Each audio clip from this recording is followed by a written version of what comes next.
Olá, seja bem-vindo. Estamos aqui para mais uma lição de Escola Sabatina para estudarmos juntamente com vocês. Ao meu lado, o meu pai, Orlando Borges. Ao meu lado, meu filho, Matheus Gustavo. E estamos nesse tema maravilhoso que começamos na semana passada, falando sobre Emmanuel, Deus conosco, e a lição 2 nos traz o título O Plano da Redenção. E o verso áureo: e o Verbo se fez carne e habitou entre nós. Vimos a sua glória como a glória do unigênito do Pai, cheio de graça e de verdade. João 1,14.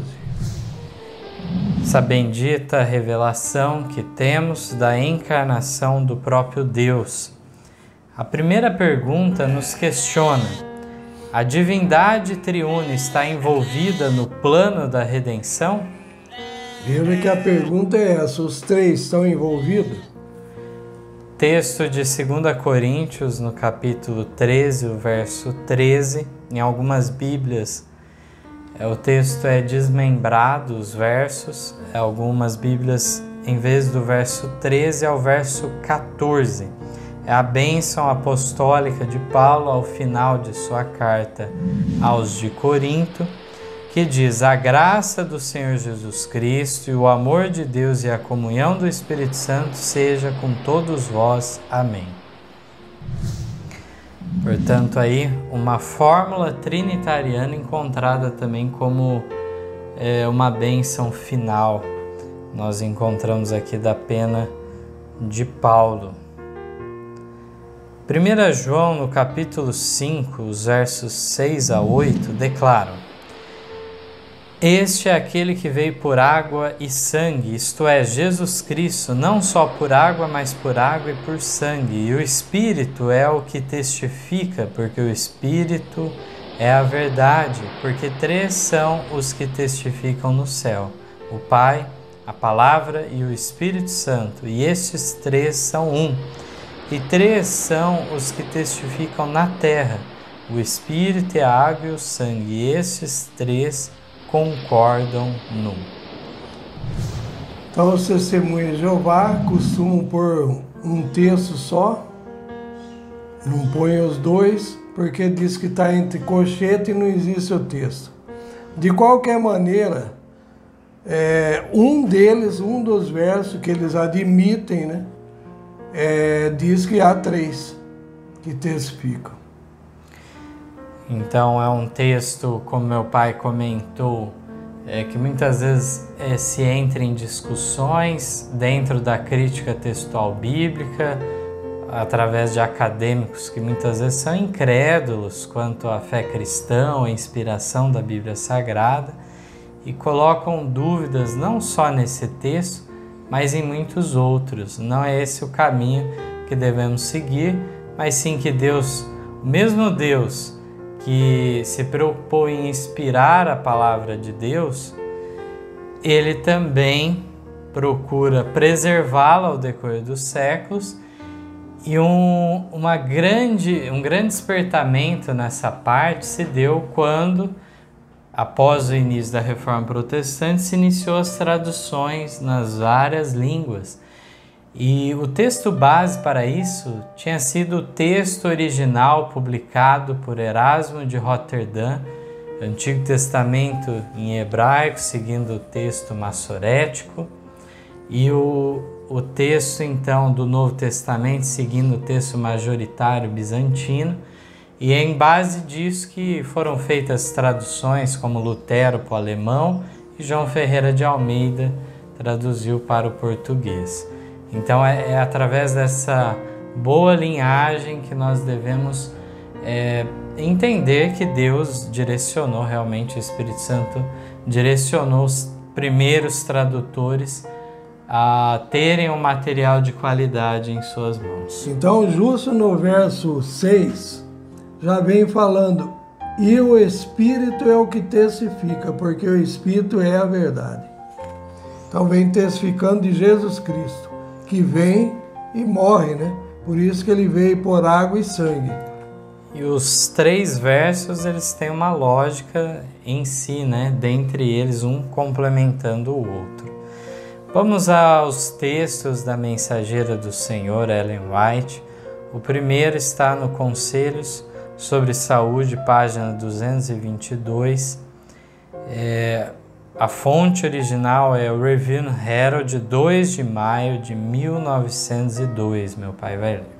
Então, veja bem, da revista de Review Herald, de 2 de maio de 1912, foi colocado no Conselho sobre Saúde 222, que é uma compilação de vários escritos dela. A divindade moveu-se da compaixão pela raça, e o Pai, o Filho e o Espírito Santo deram-se a si mesmo ao estabelecerem o plano da redenção. A fim de levarem a cabo plenamente esse plano, foi decidido que Cristo, o unigênito Filho de Deus, se desse a si mesmo em oferta pelo pecado. Texto maravilhoso aqui trazendo a figura dos 3 envolvidos no plano da redenção. É importante que eles deram-se a si mesmo, né? Mesmo que o Espírito Santo não veio para morrer, o outro Deus não veio para morrer, mas é como se ele tivesse vindo e morrido, qualquer um deles, né? Os 3 no íntimo eles fizeram o sacrifício. Então aqui fala que eles fizeram isso a fim de levar a cabo plenamente o plano. Aí o que foi decidido? Primeiro Jesus se oferece, eis-me aqui, e aí então, tá bom, então vai você, né? E aí o outro texto está na Review Herald, 18 de julho de 1907, 3 linhas apenas. Os 3 poderes da divindade comprometeram a sua força para realizar o propósito que Deus tinha em mente, quando deu ao mundo o inefável dom de seu Filho. Outro texto, Review Herald, 7 de janeiro de 1902, 3 linhas também. O Pai, o Filho e o Espírito Santo estavam trabalhando em favor do homem. Todo o poder no universo celeste foi colocado em atividade para levar adiante o plano da redenção. Manuscrito 27A de 1900, 2 linhas, 3 agentes distintos, o Pai, o Filho e o Espírito Santo, trabalham juntas pelos seres humanos. 3 agências distintas. O Pai, o Filho e o Espírito Santo trabalham juntas pelos seres humanos. Quando fala 3 agências distintas, um separado do outro, mas no mesmo propósito. Review Herald, 12 de agosto de 1909. 2 linhas. As 3 maiores potências do universo se comprometeram a trabalhar com aqueles que procuram salvar o perdido. As 3 maiores potências do universo. Aí vem o texto da Review Herald, 5 de maio de 1903. O Pai, o Filho e o Espírito Santo se comprometeram a ajudá-lo em seus esforços altruístas para transformar homens da justiça para a justiça, da escuridão para a luz da verdade. Aí, meditação matinal de 1968, nos lugares celestiais, página 327.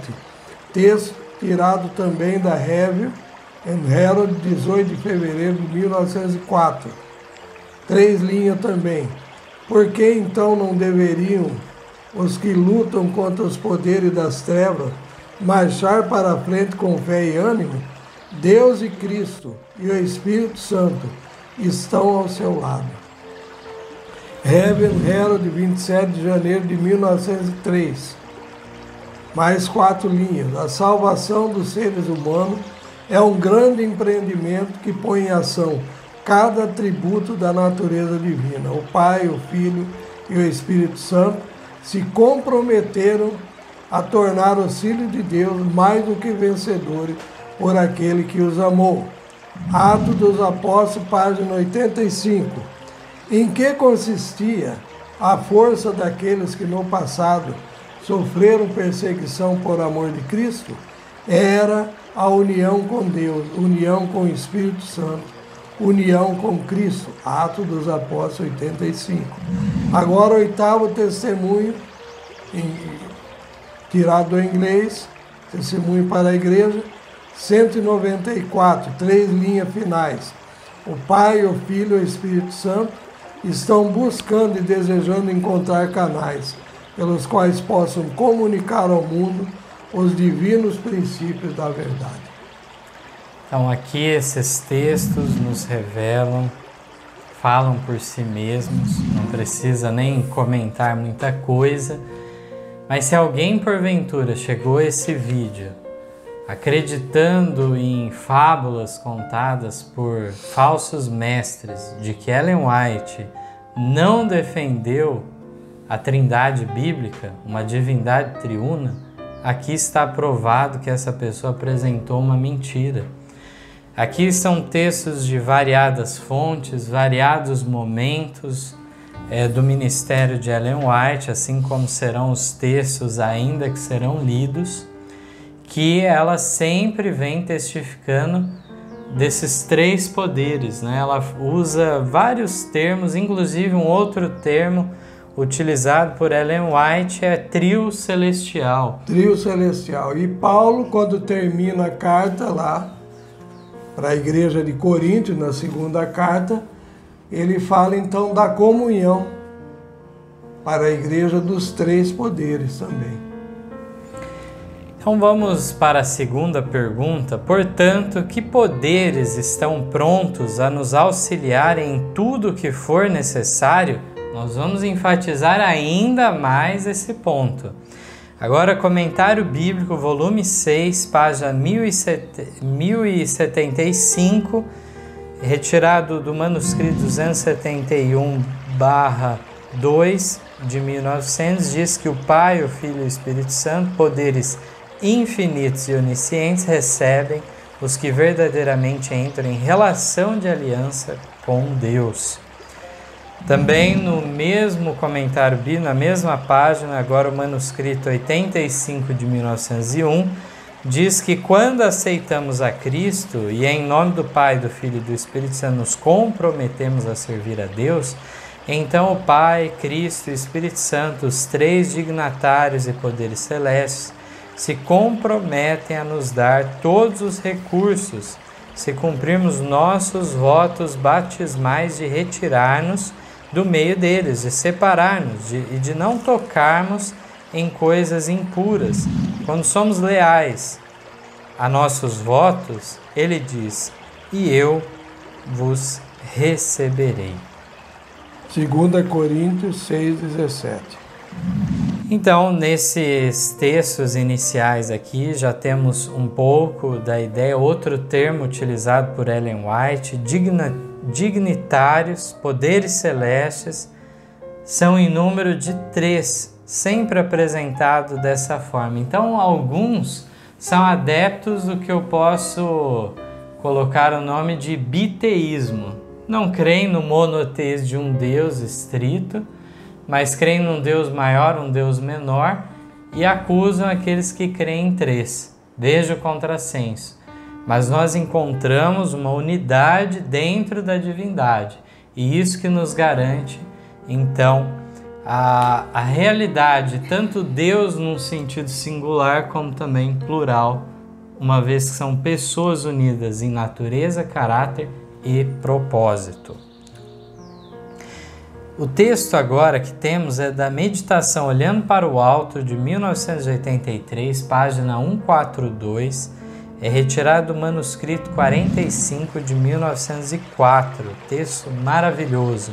O Pai, o Filho e o Espírito Santo, a eterna divindade, estão envolvidos na ação requerida para assegurar ao instrumento humano que todo o céu está em união para contribuir no exercício das faculdades humanas em alcançar e reforçar a plenitude dos poderes tríplices e em unir-se na grande obra designada, ligando os poderes celestiais com o humano para que o homem se torne, mediante a eficiência celeste, participante da natureza divina e co-obreiro de Cristo. A capacidade humana pode multiplicar-se mediante a ligação dos instrumentos humanos com as agências divinas. Unidas com os poderes celestes, as capacidades humanas aumentam segundo aquela fé que opera pelo amor e purifica, santifica e enobrece o homem inteiro. Então aqui na frase inicial já vemos, o Pai, o Filho e o Espírito Santo, e ela já explica eterna divindade. Eterna divindade, é isso que compõe a eterna divindade, Pai, Filho e Espírito Santo. Também é chamado de poderes, chamados de agências divinas no texto. Então, enquanto o Mateus estava lendo, eu já falei num dos cultos, acho que de terça-feira, ou numa das lições, de uma loucura que eu vi na internet uns tempos atrás, o Mateus mesmo que me falou, me enviou. 2 irmãos na Argentina, né? 2 jovens irmãos de carne, eu entendi que são irmãos carnais. E esses elementos começaram a pegar os livros de Ellen White numa calçada de uma rua na Argentina. A gente vê passando carro, gente, né? Eles fizeram uma fogueira ali com muitos galhos de árvore. E tinha uma mesa com os testemunhos, né? E foram queimando um por um, chamando de basura, de lixo. E aí então, por último, ele pegou o inário adventista e falou, esse também fala de trindade, né? E falou, vai para o fogo também. Então, livros novos, capas novas se via ali, capa dura, né? E eles fazendo uma fogueira com aquilo. Então esse é o ponto que chegou muito daqueles que se dizem adventistas, né? Influenciado por Satanás. Diga-se de passagem, desde os primeiros inários, desde aquele primeiro inário que Tiago White selecionou hinos que não fossem contra a fé, né? Que falassem porventura de imortalidade da alma ou de domingo, mas em vez disso colocando sábado, desde aquele primeiro inário já temos referência à Trindade. E tem isso na internet também. Os irmãos nossos adventistas colocaram esses hinos antigos, né? A letra deles falando então justamente da eterna divindade. Temos comprovação, inclusive, da própria Ellen White cantando esses hinos, né? Mais material sobre isso temos em nossa apostila sobre o Deus Triuno. São 56 páginas tratando desse tema. Aqueles que tiverem interesse também, entrem em contato conosco, podemos enviar também.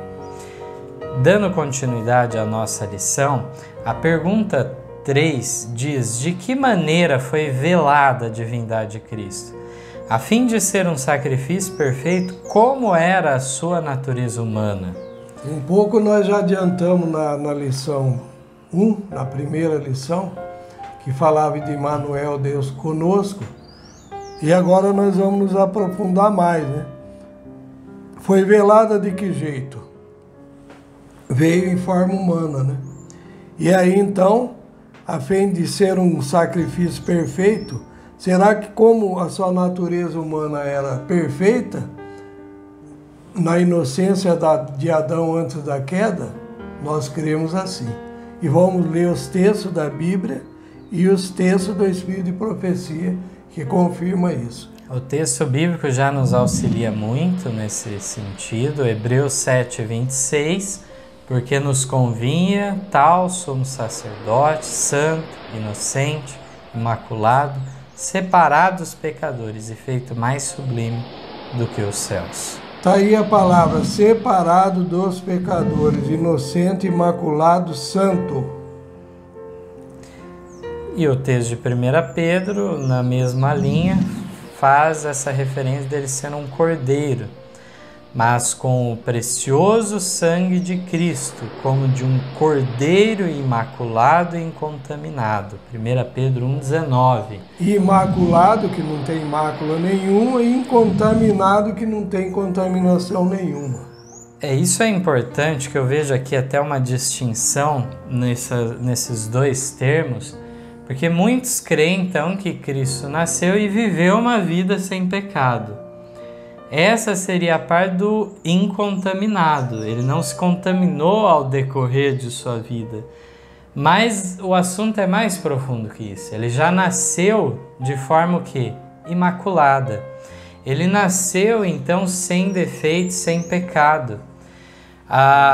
Para isso, então, como nós falamos, assim precisava ser para ser um sacrifício perfeito. Mas vamos aos textos. O primeiro, do Desejar de Todas as Nações, página 23, nos declara: cerca de 2000 anos atrás, ouviu-se no céu uma voz de misteriosa significação saída do trono de Deus. Eis aqui venho, sacrifício e oferta não quiseste, meu corpo me preparaste. Eis aqui venho, no rolo do livro está escrito de mim, para fazer, ó Deus, a tua vontade. Hebreus 10, versos 5 e 7. Nessas palavras, anuncia-se o cumprimento do desígnio que estivera oculto desde tempos eternos. Cristo está prestes a visitar nosso mundo e a encarnar. Diz ele: corpo me preparaste. Houvesse aparecido com a glória que possuía com o Pai antes que o mundo existisse, e não teríamos podido resistir à luz de sua presença.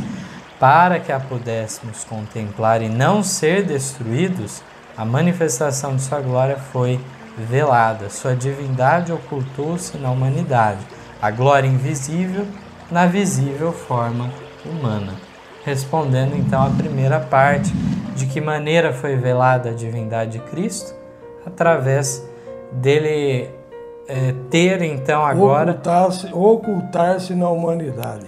Essa natureza que ele não tinha antes, agora ele toma para si uma natureza humana. E o texto maravilhoso mostrando que Deus na realidade não queria mais aqueles sacrifícios, mas sim agora a concretização daquelas sombras que as cerimônias apontavam, vinham então a Jesus, então, o Messias, aquele tão longamente esperado, servindo não só de um exemplo para a humanidade, mas também como o Salvador, o sacrifício perfeito. E agora eu pedi para o meu pai ler o texto seguinte, que responde à segunda parte, a qual já vínhamos destacando, então. Então, como que era a natureza humana de Jesus? Segundo Mensagem Escolhida 131, a divindade não se tornou humana, e o humano não foi deificado pela fusão das duas naturezas. Cristo não possuía a mesma deslealdade pecaminosa, corrupta e decaída que nós possuímos, pois então ele não poderia ser um sacrifício perfeito. Manuscrito 94 de 1893. Então não foi batido como se alguém bate no liquidificador duas substâncias com água, né? E funde ali. Ele continuou com a divina e continuou com a humana, isso quando ele veio na Terra, né?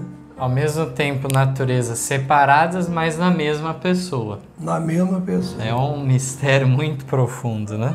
E aqui era necessário, então, que ele não viesse com a mesma tendência pecaminosa da qual possuímos. Sempre a gente bate numa tecla e não vamos cansar de falar. Se Jesus nascesse corrompido, com propensão para o mal, igual Adão depois da queda, ele também precisaria de um Salvador. Eu agradeço uma literatura que o irmão Narvaez, né? Vicente Narvaez, lá do Paraguai, já falecido, de Assunção, cedeu para mim uma literatura, né? E me abriu muito a mente de várias coisas que a gente foi clareando, né? E também tem vários livros da Casa Publicadora que tem nos orientado e nos fortalecido nesses textos que mostram que Jesus tomou uma natureza inocente como de Adão antes do pecado. Exatamente. Vemos esse ponto de maneira clara neste texto, a necessidade, então muitos super enfatizam o papel de Cristo como nosso modelo e esquecem dessa parte que ele também é o nosso Salvador perfeito. Se ele fosse idêntico a nós, 100% igual a um ser humano, então o que ocorreria? O que meu pai disse, ele precisaria também de um Salvador, porque já nascemos nessa condição decaída. Com isso, nós estamos falando aqui que Jesus veio com aqueles atributos de Adão no Éden, com 4 metros de altura, não sabemos quanto, né? Com uma estatura, uma situação, então, sem os reflexos do pecado. Não é isso que estamos falando. Em termos físicos, ele assumia as consequências do pecado, 4.000 anos já tinham se passado, que vinha degenerando então a raça humana. Mas isso falamos em termos físicos, que não afetam a parte então moral e espiritual de Cristo, que não tinha a mácula do pecado nele. Muito diferente. A Igreja Católica propõe também que Jesus nunca pecou, porque ele é Deus, né? E aí, para arrumar um jeito aí, diz que a mãe de Maria, a Virgem Maria, né, que é chamada, já gerou Maria imaculada, para ela poder gerar Jesus perfeito. Então, de um lado eles estão certos, e do outro eles falam que Jesus nunca poderia pecar porque ele era Deus. E nós já lemos lá no texto de Samuel, se ele vier fazer o quê? E transgredir. Transgredir, ele vai sofrer também as penas. Olha quanta coisa, não sabemos que jeito seria, né? Se Jesus tivesse cedido, né, ao pecado. Então essa Imaculada Conceição, ou Concepção, na realidade é um conceito que acaba se demonstrando falho, porque sempre você teria que retroceder mais para trás. Então teria que se formar uma linhagem santa, se fosse o caso. Porque sempre teria alguém antes que veio com uma natureza pecaminosa. Mas somos orientados então, na Bíblia, entendemos que todos nasceram com uma natureza pecaminosa, exceto Cristo. Ele que de fato é essa exceção a todo o resto. Então, o salmista fala que todos pecaram, Paulo fala isso, né? Iniquidade fui gerado, em pecado me gerou minha mãe, né? Alguns até vão contra o sexo entre um casal, né?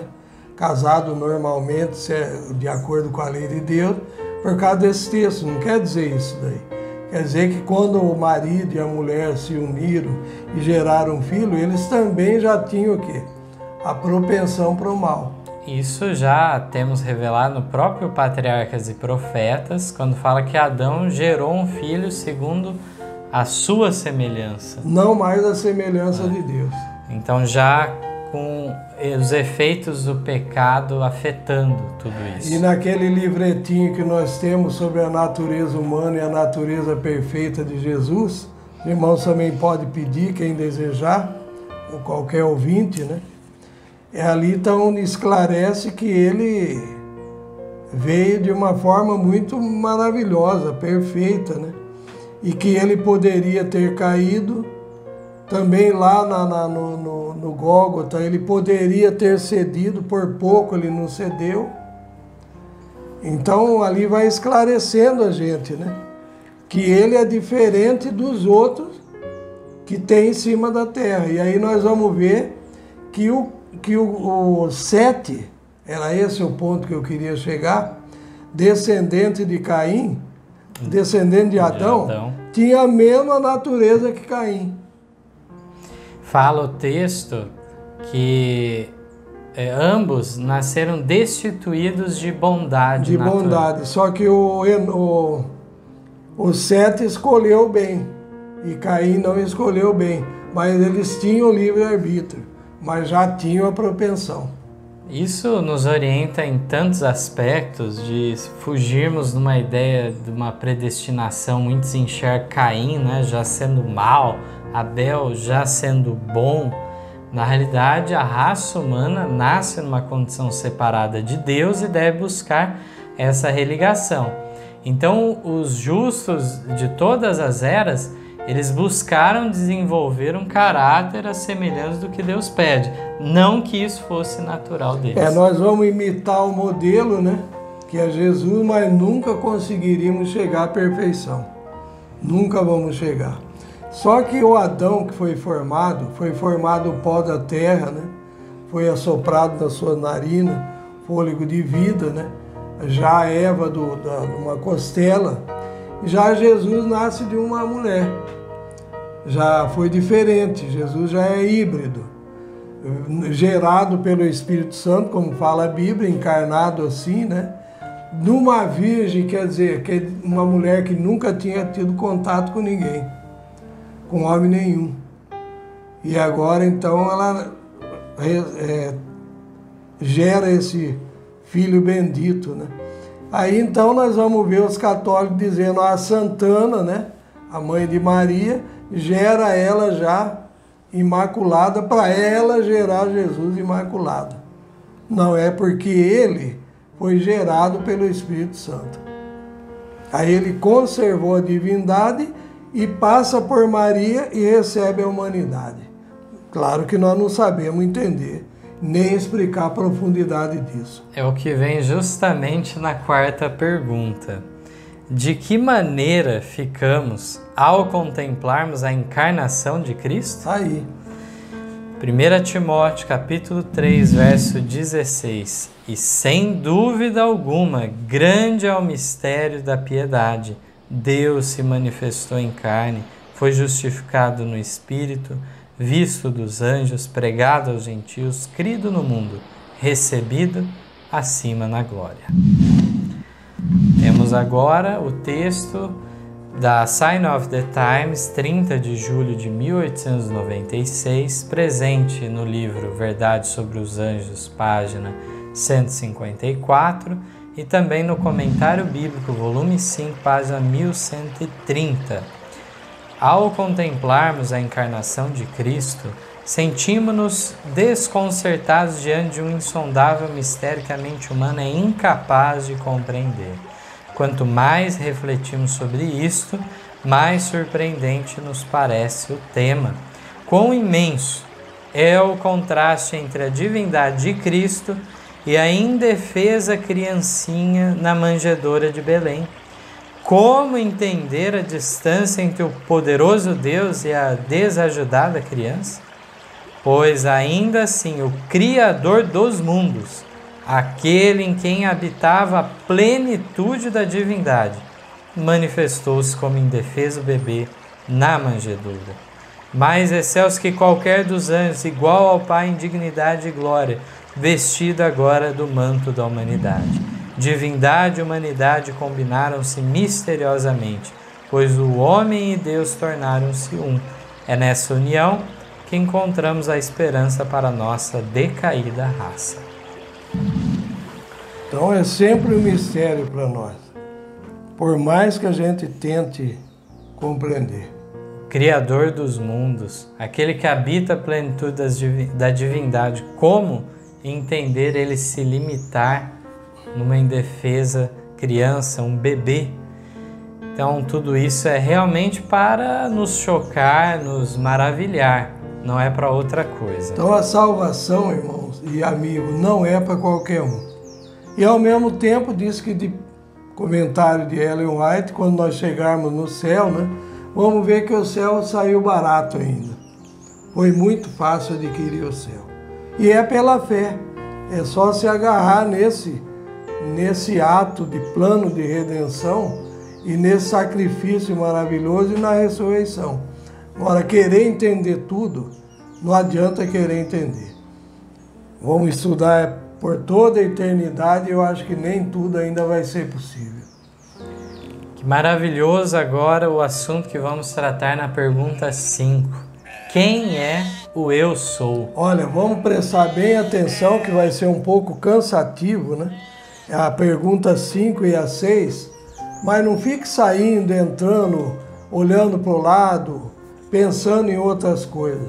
Não porque por causa de nós somos meros espectadores ou transmitindo essas mensagens, né? Mas em prol dessas verdades maravilhosas que nós vamos ler agora. Então, primeiramente, vamos ao texto de João, no capítulo 8. Muitas vezes já lembramos o verso 58, mas vamos ler também os versos 23 e 24. E dizia-lhes: vós sois de baixo, eu sou de cima. Vós sois deste mundo, eu não sou deste mundo. Por isso vos diz que morrereis em vossos pecados, porque se não crerdes que eu sou, morrereis em vossos pecados. Aqui já temos a primeira declaração de Jesus se identificando como eu sou, aquele título dado a Moisés.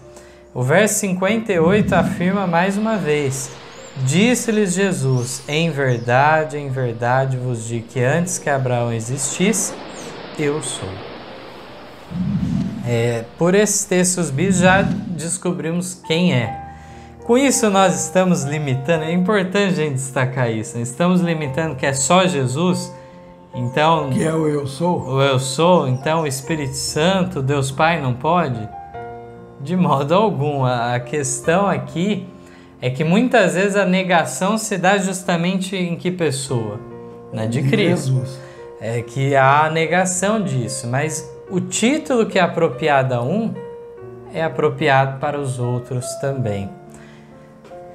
Aqui o primeiro texto, pode comentar. Esse dia eu encontrei um senhor que trabalha aqui dentro, onde a gente mora, e falei para ele assim: quem é aquele eu sou que apareceu para Moisés lá? Ah, é Deus. Falei: aquele eu sou que apareceu para Moisés é Jesus. Aí eu citei João, né? Onde fala: e disse-lhe Jesus, em verdade vos digo que antes que Abraão existisse, eu sou. Aí ele ficou maravilhado. Nossa, eu não tinha pensado nisso. Ele é pregador de uma igreja, né? Que ele cuida. Assim como se fôssemos entrar nesse assunto, Jesus ele apareceu para vários dos patriarcas, para Abraão, para Jacó e tantos outros. Mas o texto agora, para lermos, é Desejado de Todas as Nações, página 469, 470, meu pai vai ler. Com solene dignidade respondeu Jesus: em verdade vos digo que antes que Abraão existisse, eu sou. João 8,58. Fez-se silêncio na vasta assembleia.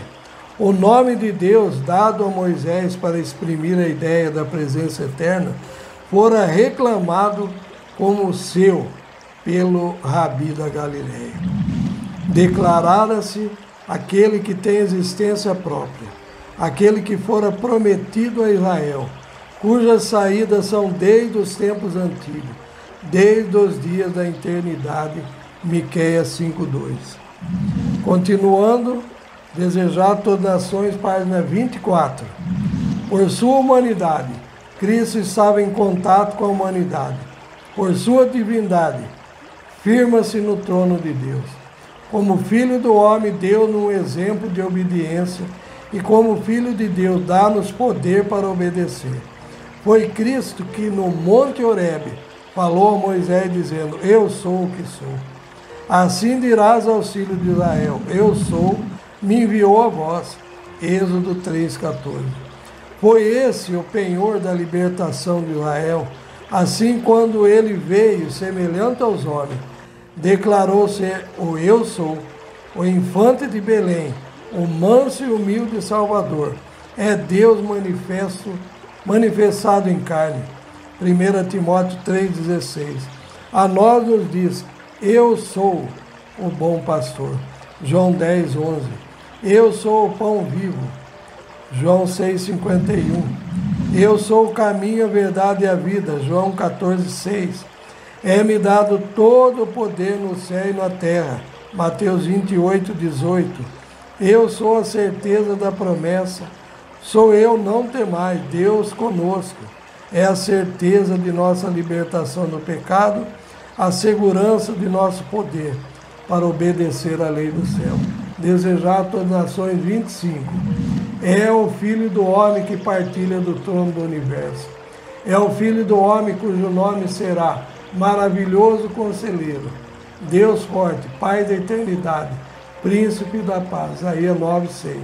O eu sou é o árbitro entre Deus e a humanidade, pondo a mão sobre ambos, aquele que é santo, inocente, imaculado, separado dos pecadores, Hebreus 7,26, não se envergonha de nos chamar irmãos, Hebreus 2,11. Não tem nem muito o que comentar, né? O texto ele se auto-explica, tantas referências bíblicas nós vemos aqui, e a gente vai aprofundar um pouco nas 6, mas aqui já no primeiro texto lido, mostrou que esse nome de Deus dado a Moisés exprimia a ideia da presença eterna. E agora então Jesus de repente traz esse tipo para ele. E eles entenderam muito bem quando Jesus fez isso. E aí falou que ele blasfemou. Exatamente. Mas eles compreenderam bem e que, lamentar, muitos hoje não compreendem aquilo. Jesus começa falando, vocês desse mundo, eu não, eu sou lá do alto, sou lá de cima. Agora vamos entrar na 6ª pergunta, que tem várias subperguntas aqui, para mexermos mais neste assunto. Mexer com a mente, principalmente, por isso que nós embutimos várias perguntas aqui. Primeira, o que significa o termo eu sou? Nós vamos ver aqui a questão da presença eterna e tudo mais, é o que vamos aprender de maneira clara aqui na leitura. Então nós vamos ver daqui a pouco na nota que esse eu sou significa o quê? O passado, o presente e o futuro. Só a Deus pertence esse título. Qual dos 3 da divindade veio com a incumbência de ser constituído Redentor e Salvador? Nós estudamos bastante sobre isso. Sabemos bem que é o Verbo Eterno, Jesus Cristo, que é esse que recebeu essa incumbência de ser o Redentor e Salvador. Se somente um veio para morrer, é Jesus o indicado como Salvador, Redentor e o único Deus que veio e não há outro? Vamos ver um texto bíblico bem significativo sobre esse ponto. Quando Paulo afirma que há um só Senhor e um só batismo, ele cria que existe só um da divindade? Ou ele cria que Jesus, Senhor, foi o único dos 3 que veio? Se há um só batismo, por que Paulo ensinou o rebatismo? Então, todos esses pontos nós vamos destrinchar agora, começando então com Isaías 43, versos 10 a 13, um texto importantíssimo para entendermos as perguntas e nos colocarmos no devido lugar. Vós sois as minhas testemunhas, diz o Senhor. Aqui Senhor é Jeová, o tetragrama que já comentamos anteriormente. O texto faz essa referência ao que nós costumamos pronunciar Jeová, poderia ser Javé ou coisa do gênero. Ou Adonai. Então, em vez de falar Senhor, eu já vou ler como fosse aqui Jeová. Vós sois as minhas testemunhas, diz Jeová, e meu servo a quem escolhi, para que o saibais e me creiais e entendais que eu sou o mesmo, e que antes de mim Deus nenhum se formou, e depois de mim nenhum haverá. Eu sou o Senhor, Jeová, e fora de mim não há Salvador. Eu anunciei e eu salvei, e eu o fiz ouvir, e Deus estranho não houve entre vós, pois vós sois as minhas testemunhas, diz Jeová. Eu sou Deus. Ainda antes que houvesse dia, eu sou, e ninguém há que possa fazer escapar das minhas mãos. Agindo eu, quem o impedirá?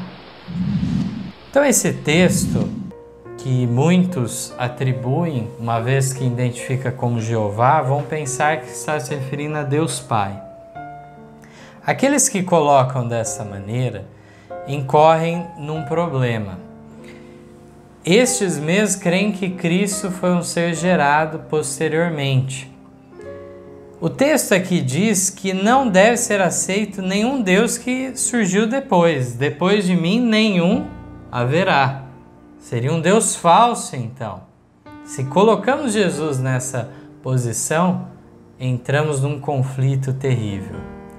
Por outro lado, nós bem sabemos que aqui o texto está falando de Jeová, mas não somente disso. Anunciou como Salvador. E deste modo podemos ver que a identificação mais direta aqui é na realidade para com Cristo. E o verso 11 fala: eu sou o Senhor.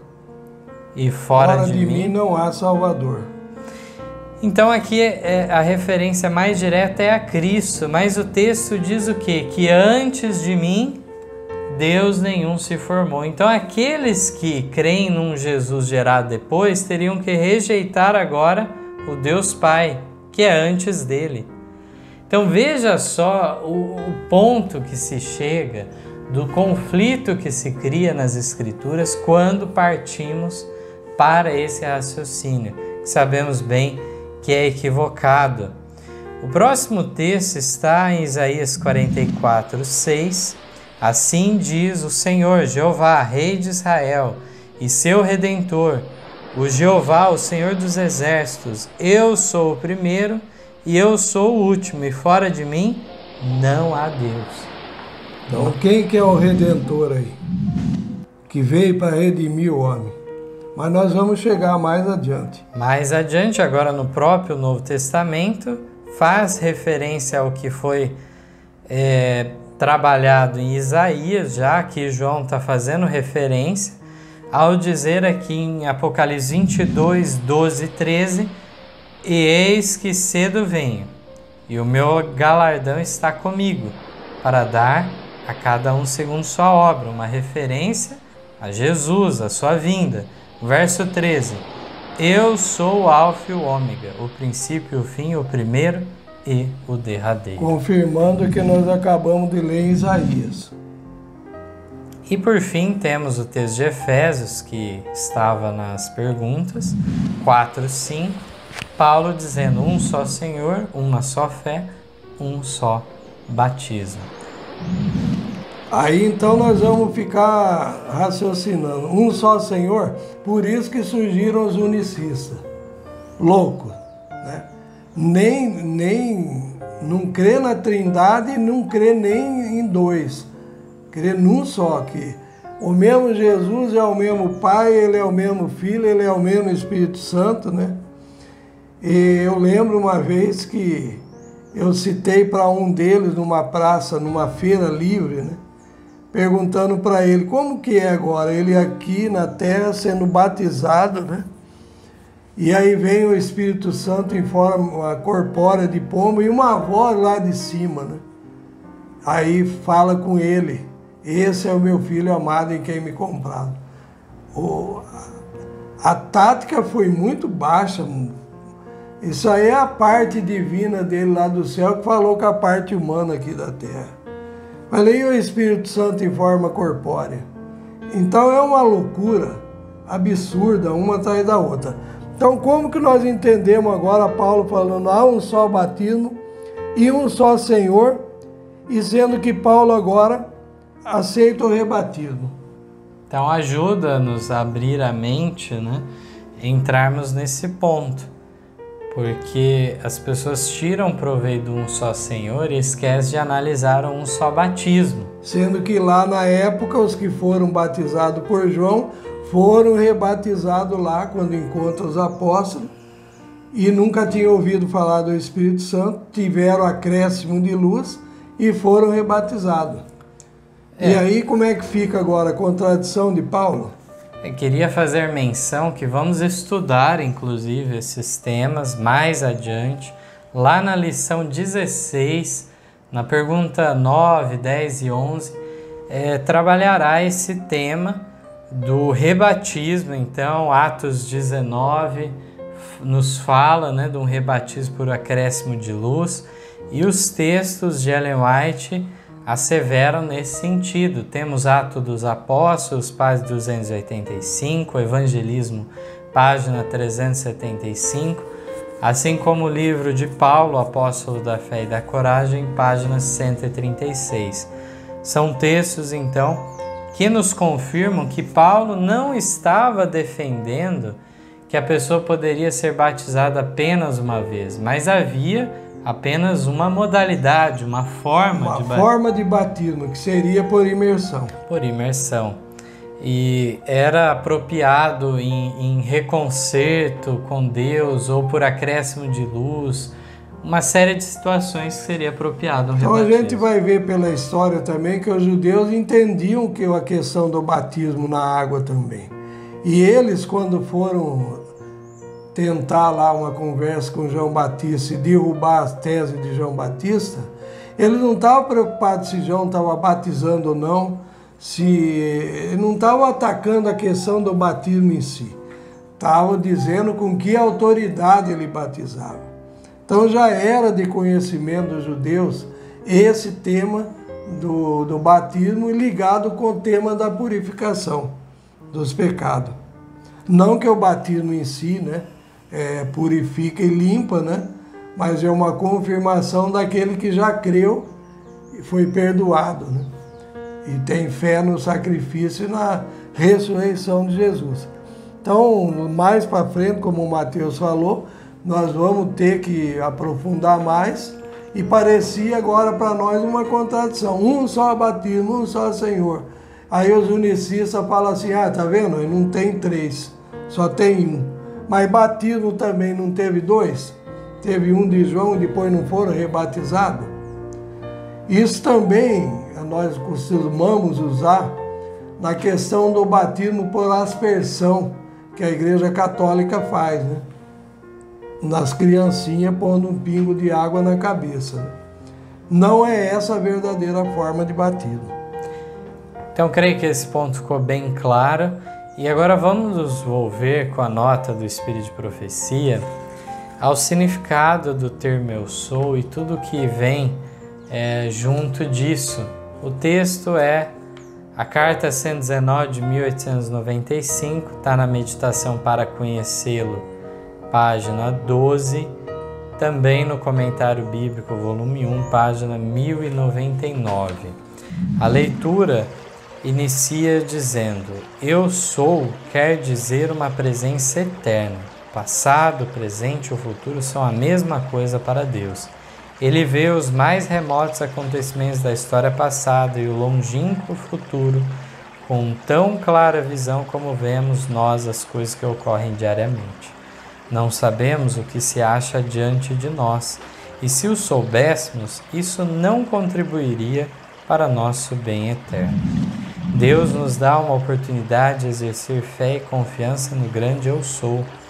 Diz nosso Salvador, Abraão, vosso pai, exultou, suspirou, diz a versão trinitariana, por ver o meu dia, e viu e alegrou-se. João 8,56. 1500 anos antes de Cristo deixar sua veste real, sua régia coroa, e abandonar sua posição de honra nas cortes celestes, revestir-se da humanidade, andar como homem entre os filhos dos homens, Abraão viu o seu dia e alegrou-se. Disseram-lhe, pois, os judeus, ainda não tem 50 anos, e viste Abraão? Disse-lhe Jesus: em verdade vos digo que antes que Abraão existisse, eu sou. Cristo usou aí o grande nome de Deus dado a Moisés para exprimir a ideia da presença eterna. Isaías também viu Cristo e suas palavras proféticas são cheias de significação.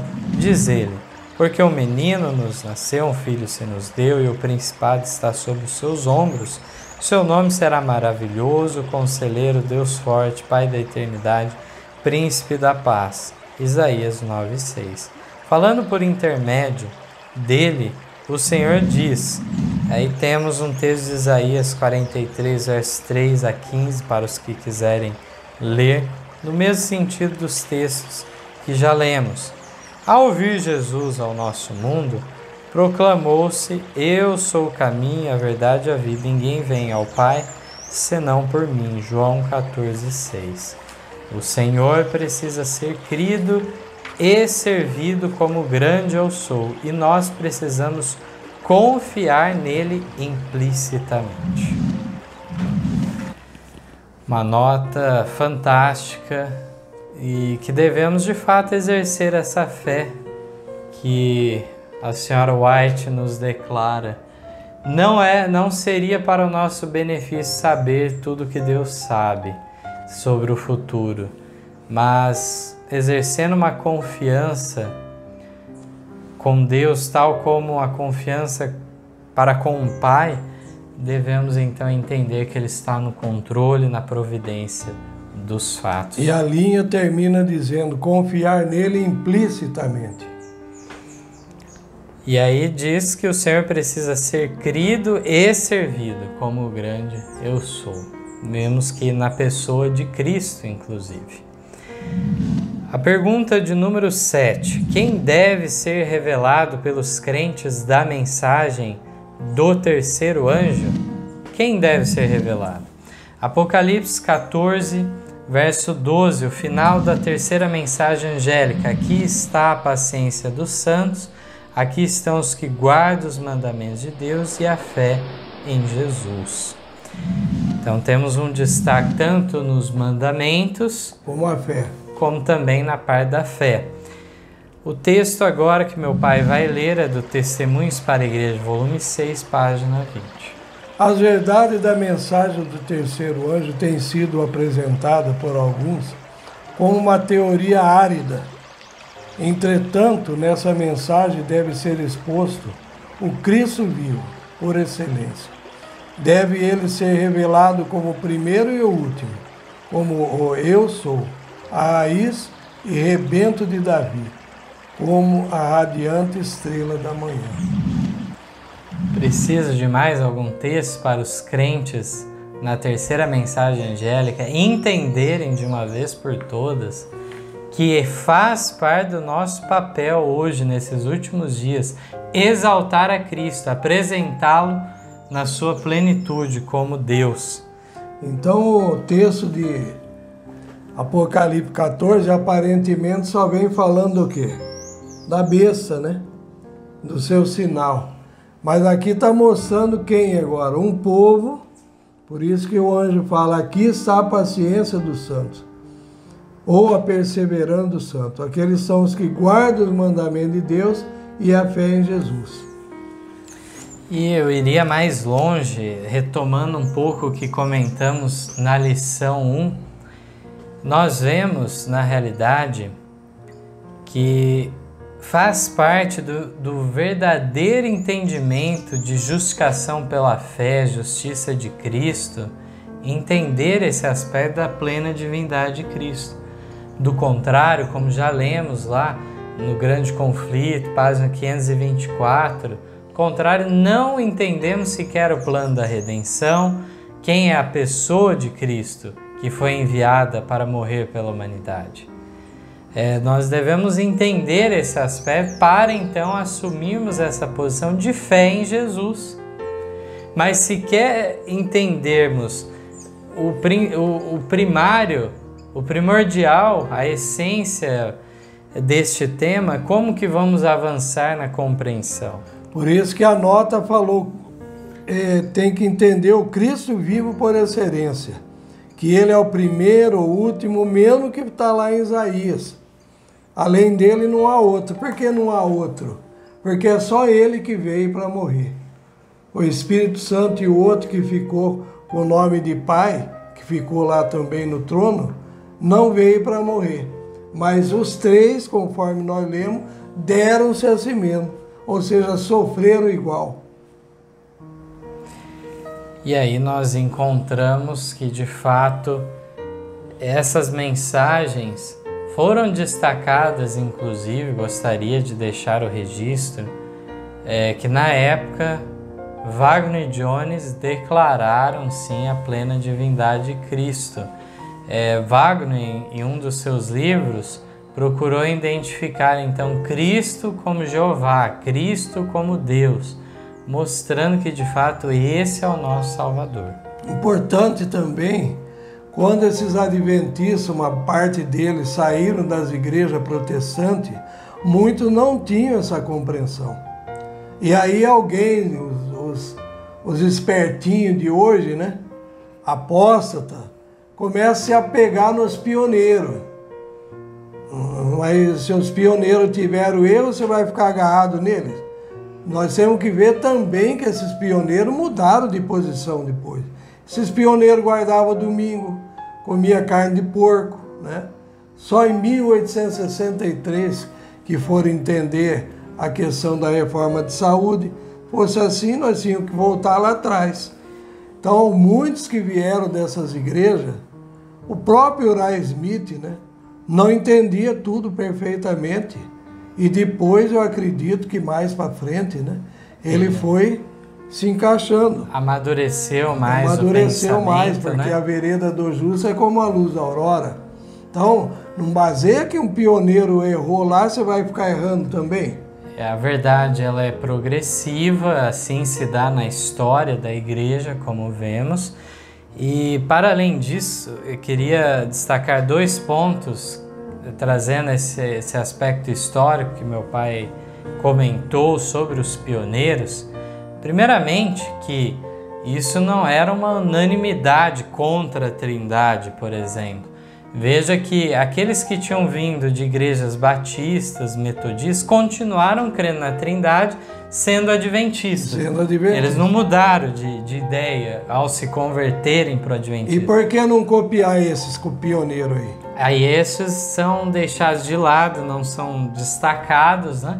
Mas havia por parte de alguns que vieram da Conexão Cristã uma denominação que não havia nenhuma organização muito formal, nada disso, que tinha um apelo ao retorno à Bíblia e não aceitar nenhuma tradição, nenhum dogma.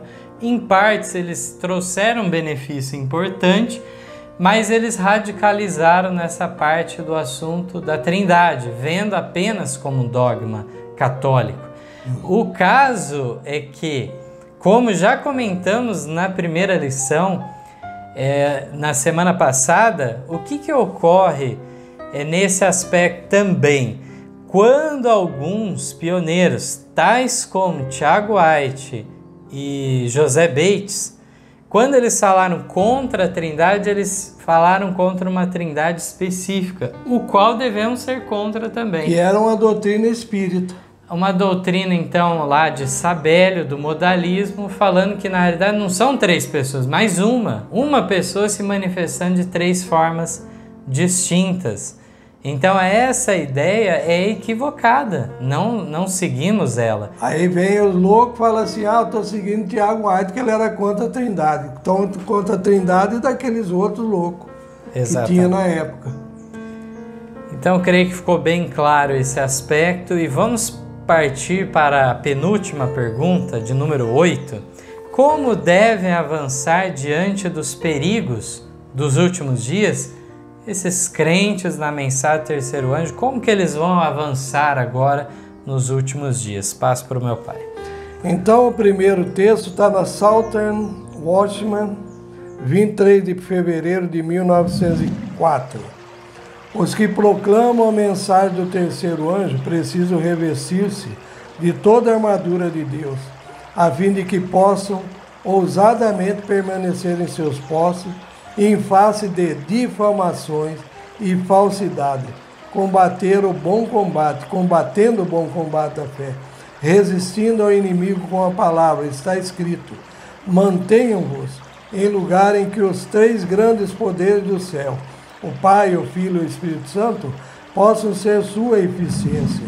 Esses poderes atuam com aquele que sem reserva se entrega a Deus. O poder do céu está à disposição dos crentes filhos de Deus. Os homens que depõem em Deus sua confiança acham-se protegidos por uma muralha inexpugnável. E aí o outro texto está na Review 5 de maio de 1903 e saiu na segunda mensagem escolhida 391. A vinda do Senhor está mais próxima do que quando primeiro cremos. Que admirável pensamento é esse, de que o grande conflito se aproxima do fim. Na conclusão da obra, enfrentaremos perigos com os quais não sabemos como lidar. Aí, como deve avançar diante dos perigos dos últimos dias, é a pergunta, né?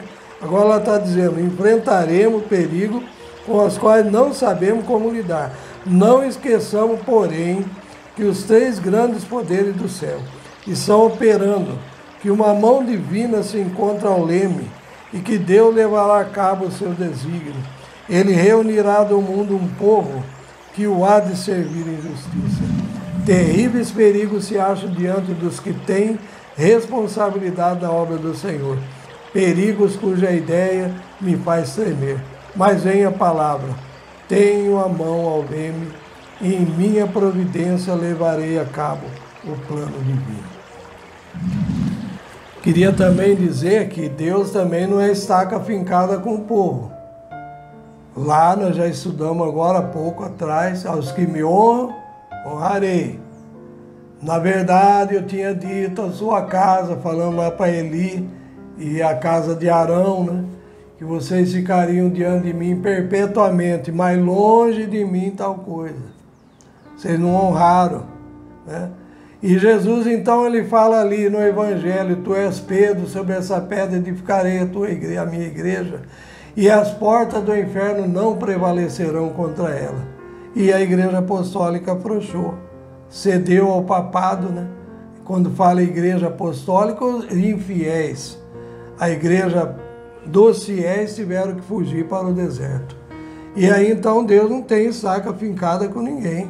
Eventos Sinais deixa bem claro ali: Deus chama um povo, se ele não é fiel, ele chama outro. Se esse também não é fiel, ele chama outro.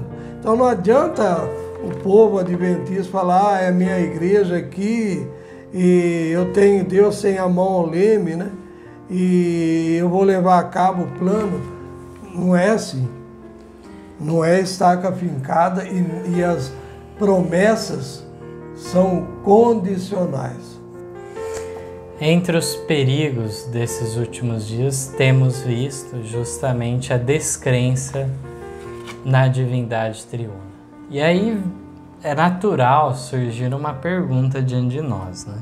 Se nesses últimos dias precisamos do auxílio do Pai, do Filho e do Espírito Santo, e uma pessoa descrê de uma dessas pessoas, diminui a outra, em que condição ficará essa pessoa? Esse que é o ponto que nós devemos chegar, é tal como lemos lá em Mateus 12, 31 a 32, na lição anterior, onde vimos lá que existe o pecado contra o Espírito Santo. É a contínua resistência ao Espírito Santo, não aceitar os seus rogos de misericórdia em favor de nós. Gemidos inexprimíveis. Trazendo à nossa consciência o pecado para nos sentirmos necessitados de um Salvador. Se aplacamos tudo isso, não levamos a sério, ocorrerá o pecado contra o Espírito Santo. Mas e se a pessoa nem sequer acredita na pessoa do Espírito Santo?